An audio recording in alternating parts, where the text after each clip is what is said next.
How's it going, everyone? Session here. Welcome to Final Fantasy XIV. We are going to be checking out Pandaemonium 11th Circle, featuring Themis, aka, spoiler for the sake of story, a little bit. I had no idea that they were going to even do that. It threw me for the craziest story arc loop, and I couldn't believe it. But that's not why we're here. We're here to talk about the fight as a whole, looking at the normal version, kind of theorizing what they're going to do with the Savage version. Now, I expect this one to be the second hardest fight. I think also though, with a lot of various reasons, this fight, because I think in some case scenarios, some people feel like sometimes when you have the fights released in the order of like 9, 10, 11, sometimes 11 should have been 10 and 10 should have been 11, sort of thing. I think this is going to be one of those scenarios where this fight, in terms of difficulty and damage output and execution and all that other stuff, this fight should have technically been P10, but instead it's P11 for the sake of the lore, which makes total sense.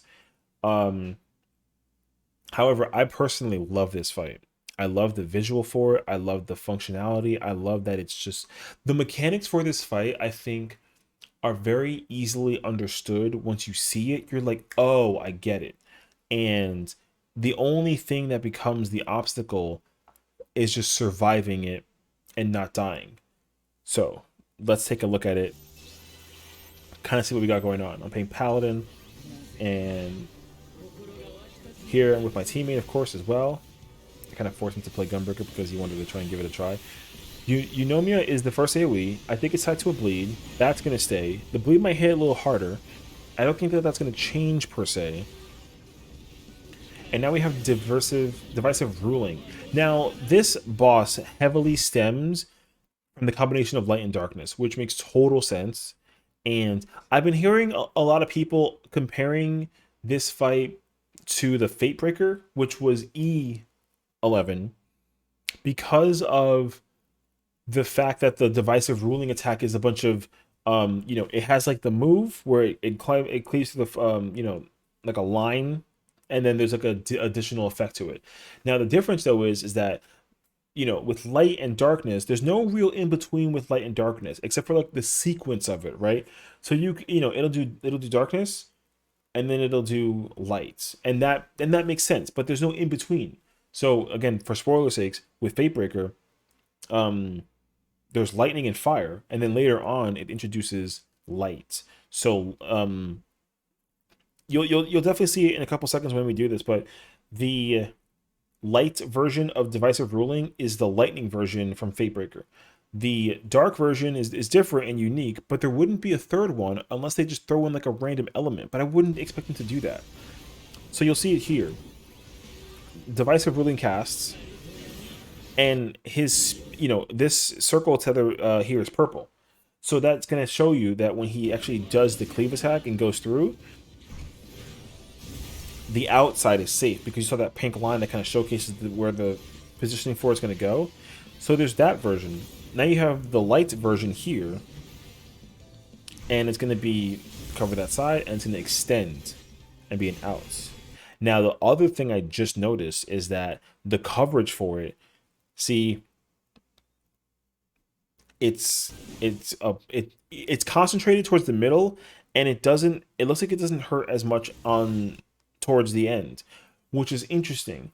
So I think this is something that's why people are saying it's very relatable to Fatebreaker, because chances are potentially possible that even though this is technically lightning, it's like combining lightning and fire in terms of what it's going to do.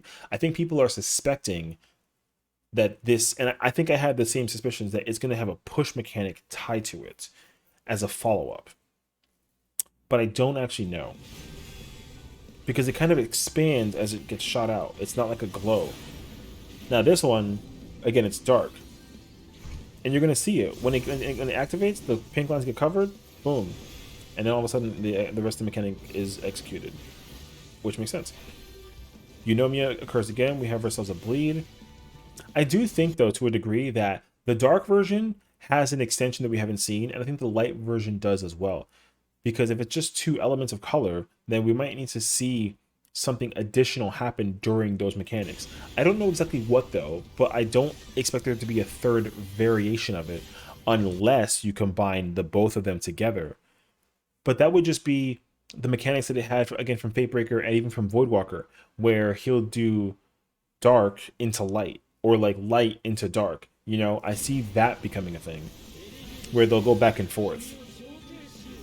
Now, dark and light is the first mechanic, and I think this is actually this mechanic immediately made me think of the Ultimate T, um, or short for the Epic of Alexander, because the ability is called Dark and Light. Then there's Essentials of Discord. Now, you will get a random debuff. I have Dark, so this boss is all about balance. So because I have Dark, I need to go into Light.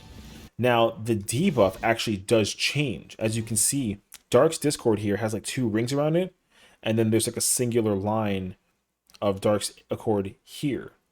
So that means that, you know, going from Discord, meaning imbalance, to Accord, meaning balance, you need to maintain that balance throughout the fight. And I think that's what's going to be the whole debacle behind this mechanic as a whole. Now, I do expect it to be more than just the 2 circles we have here. I think that it might extend to maybe even 2 and 2. Like there might be 4 rings in total. It would even be crazier if it's 8. And it's like 8 small circles and everyone needs to adjust themselves in a way. That'd be so wild if they did it that way. But they only showed us 2, and I think people just assumed that it was going to only be 2. It won't. It might even be kind of Tsukuyomi style, where it's the whole map and it's covered like you know, like 2 half circles, and you have to kind of bounce back and forth between them. Because one thing that the boss doesn't do during this fight, the boss doesn't change what your accord is during the actual mechanic. I wouldn't put it past the boss to actually swap your color and element mid mechanic so that everyone has to immediately kind of sprint to the other side and kind of maximize a little bit of that accord and discord. Because if you go into the other side, you basically get it's like a magic one up, it's a reflect attack, and you kind of instantly just die because you're in the wrong place. You literally can't be in the wrong place. You have to create balance. And the boss is still targetable, and also it's, you know, facing a direction during this time as well. So your mobility placement as a tank will actually dictate where you can place the boss, which is important. Dynus is the next attack. These are circles that appear underneath you. There's 2 that appear, so I think baiting that collectively might be the move. And now here's why I think that this mechanic reminds me so much of T, because of Emissary's Will. When Emissary's Will commences, everyone currently has their elemental color in accordance to the balance. So when it activates, my buff goes away and I dodge Emissary's Will. So again, because this fight revolves around balance, if you will, I'm curious enough to understand, because the problem is I'm looking kind of like down on the platform. I'm not really looking up and around, right? So I don't really know if there's somehow like a balance somewhere that might say like, oh, you know, because it'd be nuts if the mechanic requires like one person to have like Light's Discord or Dark's Discord, and then you need to actually have there be an imbalance, but you know, also technically a balance that's required by the boss. I'd be very curious to see if that actually becomes a mechanic that has to be executed specifically for that scenario.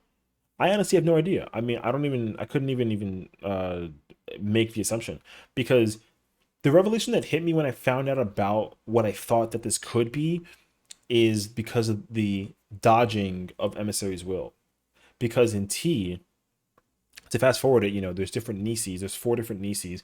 Everyone needs to essentially kind of pass around the Nises, and you need to have 4 sets of 2 for every Nisi. So you have 4 people with 1 Nisi, and then other 4 people that match that Nisi. And then by the end of the mechanic, Brute Justice rather, will do a move called Final Judgment. And Final Judgment, depending on who has what Nisi and everything, right, will either let you pass or fail the mechanic. So if you fail it, everyone dies. There's no discussion. You die, and that's a wrap for the run. Restart it, go again, right? I feel like something like that might occur similar in this fight. So I think that people might be, again, because we said before in E10 or P10 rather, that P10 will be the hardest fight out of the trio. I think that even though the mechanical understanding and knowledge of how the mechanics will function for this fight, I think that it's still going to be a very hard fight. So that move brings me a lot of wonder about what they might do. And this is the other one too, because remember, divisive ruling was the line cleave through the like the middle portion is like a line and then it does either dark or light. Dismissal ruling is the next one. Now, this is why I think that despite there only being two elements, there's still a way to kind of add like a third mechanic to it, because it might do, divisive into dismissal ruling for light or dark. And the speed of how it occurs might be different. So obviously pushback, it can be knockback immune, and then it occurs as a donut, right? And then you have the light version, same rule applies. It's going to do a push, and then it's going to do a circle on the boss. Boom. Now, I can absolutely see them doing a push of lights and a cleave of dark. So you have to get pushed into card to dodge the cleave for the darkness and then avoid the circle of the light. But then because the darkness cleave has the follow-up of the sides being unsafe, you got to actually be split. So you essentially have circle unsafe, and then also the sides are unsafe after the whole thing commences, and then you only have kind of like essentially two safe spots, and I feel like that's going to be a mechanic that has to occur. This is a tank buster, and here's the other thing that I realized as well. The actual color of these are different. So this is a required tank swap. Now, Dyke being a tank buster that has two different colors is an obvious indication. The problem, though, is there's no debuff with the normal version. So the Savage version having the swap for this might indicate one of two things. Either one, you have to double swap, so there's going to be 3 hits, right? You have, I get hit with light, and then we have to swap. Then I get hit with dark, and then we have to swap again. And then I have to go back and get the boss's aggro. Or it just does a singular tank buster attack, and then there's just a swap, period. Or, actually, it might even be worse than that. Because what would be nuts is because it's a tank buster and it kind of lands on me, it kind of reminds me of like a circle attack. So it'd be nuts if I get essentially an ability debuff from the boss from getting hit with light, where I have a big circle around me so you can't get near me as a tank. And then with the shadow or the dark version, there's going to be a circle underneath the tank. So everyone needs to pile up with the tank after the hit commences. I can see that being a thing as well. And that would be fascinating too. The other idea that I had was it might even come into confluence with the Discord and the Accord.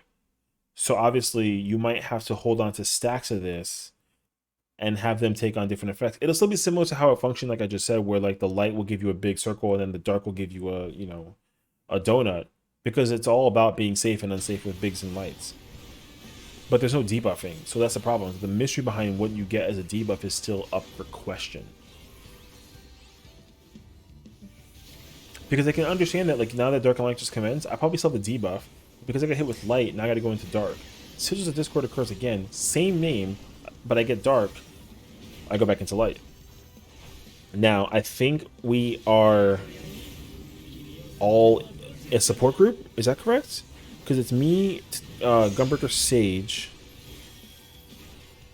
and the Scholar. So all the supports are in light and all the darks have the DPS. And then, they did the push, Emissary's Will commences, and we dodge it. Which, again, very, very quick and kind of small. And this is the reason why I think that the tank buster from the one that required, like, would look like a swap is necessary. Because literally, so Upheld Ruling is a tank buster that's follow-up with the dark attack. So the boss is going to hit the tank with this attack, and then where he lands is going to be the inside being the safe spot. Now we officially have uncovered, we have divisive ruling, we have dismissal ruling, and we have upheld ruling. So that's going to be 3 different rulings. So he might do kind of like the final ruling and then have the color. and then the order of it will be, line into safe, into push, into in, right, into tank buster, into in again. That'll be nuts, right? That'd be so many different ways to go about it. Now, I think that the ruling mechanic function alone is the explanation for why people think that it's very similar to Fatebreaker, because he does the same thing. He has like an elemental trigger move where he picks an element and he does the burst strike, and then he breaks into the elemental break, into the faded break where he picks a person and then he hits. He does the spread into the thing. And then there's another attack, but he does it. There's three attacks. Is like the long story short of it. There's three versions of attacks, where it's the eight sided, the 8-shot cleave that has a mechanic of its own. The burst strike was the lining away into the trigger, and then he picks the target and then does the tank buster or the stack marker or the AoE one. So depending on the element that's chosen will determine what you do for that. So that's going to be probably done at the end, because it was done at the end for both Eden 2 with Voidwalker and Eden 11 with Fatebreaker. So I think that's why people are assuming so much that the mechanics are going to be the same as that fight in particular. Because again, the boss is going to use Upheld Ruling again. It's a stack marker that's coming from the boss again in its light version. So we have to take it out. He lands, and then there's a circle around where he is. And then you have to get out. And then that's the resolve of that. So that's officially 3 rulings, right? Now, Styx is actually a stack marker that's kind of like an Akmor one, and it's actually from the Zodiac fight. So it's the same exact attack. Now, the difference, though, is I don't remember what the animation looked like for the Zodiac version, but what you'll notice is that there's different lasers coming from the attack. So it's 2 lights and a dark, then 2 darks and a light, which technically that's equal, right? You got 3 and 3. And then you've got, again, right? So I don't expect that at all to have anything to do with the Discord thing either. Unless you have them elementally separated, where you have like dark sticks and light sticks, and then there's going to be 2 of them, like 1 on each healer, and the indication of the element that comes from the boss will be the one that it needs to be. So then if the chances are going to be really high that the healers need to be separate elements of color at all times, and the tanks as well.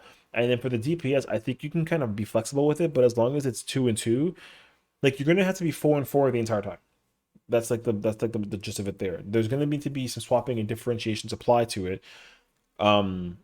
So I'd be really interested if they actually do something like that, where if there somehow is 5 lights and 3 darks, and then if they take the wrong color attack because of the way how it's applied, then all of a sudden, right, you're kind of left with the person who just automatically has to either suffer because they have the wrong color or not enough people. We get Dark and Light again. We have ourselves Sigils of Discord again. We're going to change our colors up again. And now balance is good. Now during this part though, he starts using attacks, right? Like Divisive Ruling is there. Because again, like he can literally use he can't really use Upheld Ruling. It wouldn't make sense for that because it's a landing attack and it requires the team to kind of... Actually, that's not even true. There's actually a possible chance that he can do it, because it's going to require you to kind of phase in and out of the actual elemental color. Because if it's this is divisive, so he line cleaves and then you got to be out or in. That makes sense. If it's dismissal, that means that, which he does in this version, he does dismissal, so it's a push and you either stay out or you run in. He can totally do Upheld. The problem though is that if he does like Upheld Dark and it lands on the tank, then that means that, the tank has to go into the middle to force the middle spot to be safe where he lands. You have to do it that way. Same thing if it were to be like the light version, it's a stack marker. If it's a stack marker, then the crazy thing is that if everyone, if the stack marker is on the person of lights, Literally, the people that have the light Discord can't go over there, but also the people that get hit by that stack marker need to get out of there because of the way how the mechanic works with the follow up.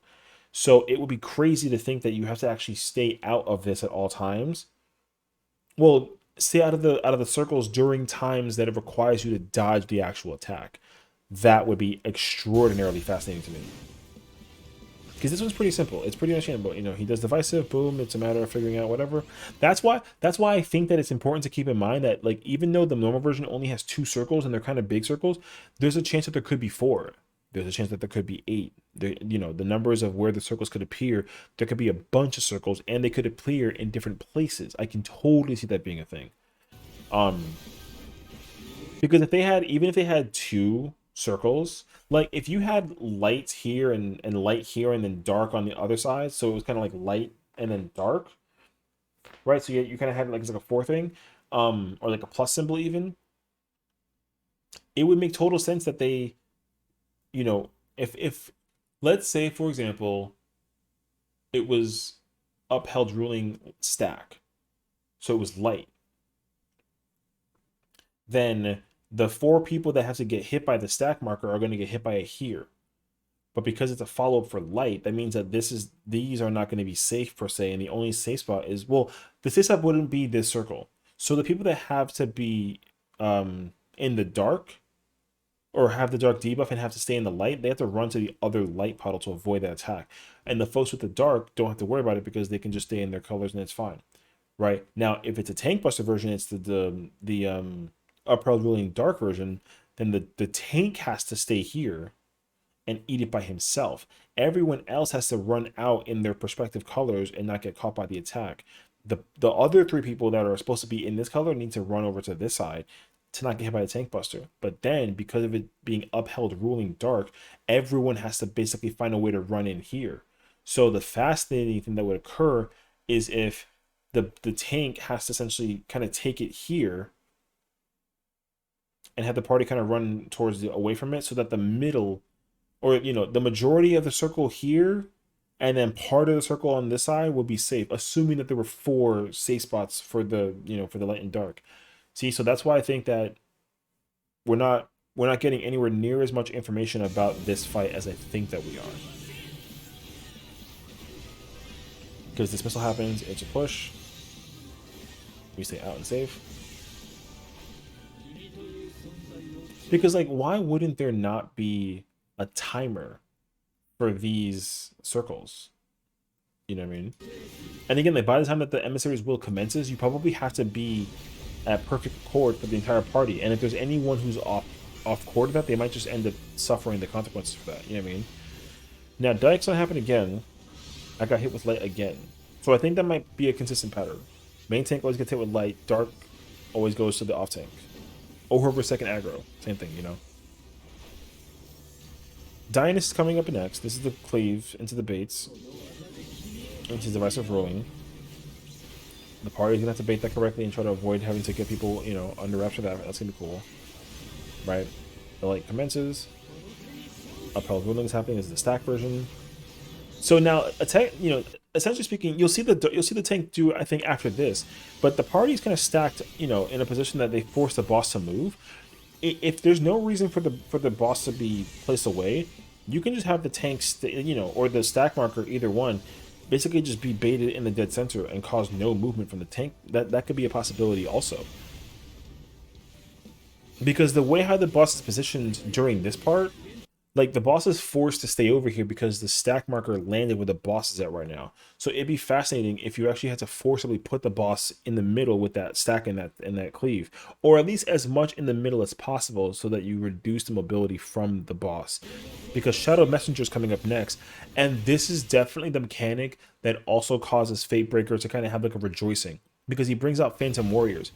There's 2 of them, and they both are using divisive ruling together, and one is light and the other one is dark. See, now again, the crazy thing that could happen is that you have one using upheld, one using dismissal, or they both swap it out, right? One might be upheld, one might be dismissal, they both might be dismissal, they both might be upheld. There's a whole plethora of combinations that they can do this with. So I totally foresee them doing this. I don't think that they'll necessarily have it fixed all the time. I do think that they'll differentiate it a lot, because that way the pattern is like there's just a multitude number of ways to resolve the mechanic. That move is so sick. But I think that that's a possibility. And then you have Blinding Light, and Blinding Light is the first set of like spread markers that everyone has on them. And then it's a dismissal ruling.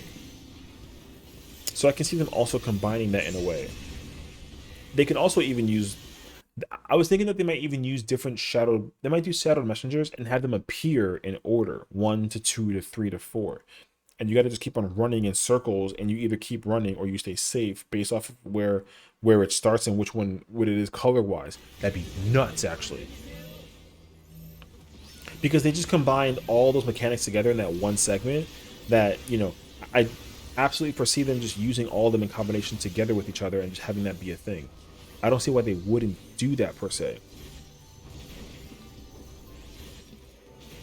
This again, and that too. See, like a lot of the mechanics that they're using during the fight can just be simply used underneath all the rulings or shadowed messengers, or used under the sizzles of discord with the dark and light mechanic. All of these can be used together. So you'll see it here. My tank literally has dark. He placed it underneath the boss so that to purposefully keep the boss in the middle. I foresee that being a necessity for the mechanics in the Savage version. Absolutely. And then Eunomia is going to be another tank buster, or sorry, another AoE that comes out, and then the boss is defeated.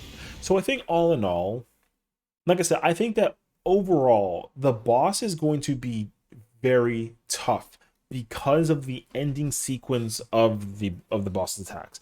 The boss is going to do divisive, upheld, and dismissal ruling back to back to back with a color, and then do the same thing with the other color, and it's going to be a rinse and wash repeat of attacks until you just start eating hits, and it'll probably use an AoE in between all that too.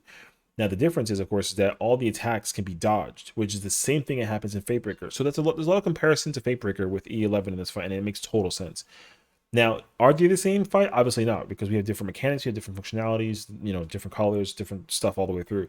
However, there are so many key similarities that you might be able to say, like, oh yeah, like I see this being a possibility. So I think that being said, I do think that this fight will still be very challenging to a lot of people because of the speed required to actually avoid the attacks related to all the mechanics and the attacks that go out. But I think all in all, this fight might prove to be second in terms of difficulty for which fight is hardest out of the primers. So obviously nothing is going to be more powerful than E12. E12 is going to be a daunting challenge. So I think this fight being second place makes sense. I think it'll be a lot of fun. And I definitely can't wait to find out more about what they have in store for this mechanic that kind of follows suit for the fight all the way through from start to finish. So let me know what you think. That's P11. I can't wait to actually have this commence and us get into it. So it's going to be so much fun, and I can't wait. So thank you for watching. Let me know what you think. And I will see all you guys in P12 with Athena. See you then.